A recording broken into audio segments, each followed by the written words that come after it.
Another task that a curator or a teacher does is creating assessments. It's very easy to create an assessment. You come to the assessment menu, click on create assessment, and then put the name, the subject, the grade level, the description, how long you want the assessment to run, and how many points you want to assign to that. Once this information is provided, you get access to adding questions to it. Let's pick an existing assessment.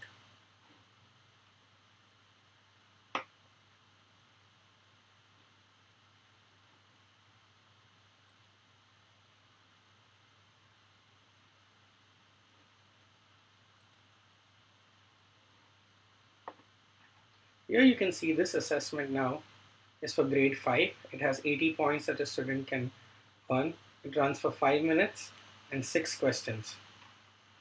Here are the different questions that are available. The different types of questions, the difficulty level, and what microstandard or IDs that they have been tagged to. Let's pick one question and see how we can edit this. Clicking on the question gives us the functionality to edit it. Here's where you have the question description, the type of question, whether it's easy, hard, the options. You can add help for each option. So if the student picks the wrong answer, this is what will show up in the help. You can add hints if you want to give for that particular question for the student. And then the different tags that you want to tag that question with, which gives you insight into how the student has understood it if he gets it right, or what skills is he exhibiting if he gets it wrong.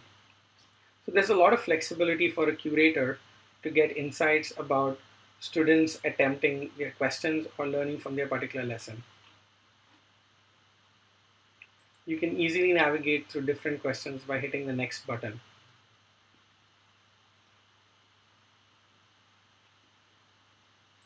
Let's go back now.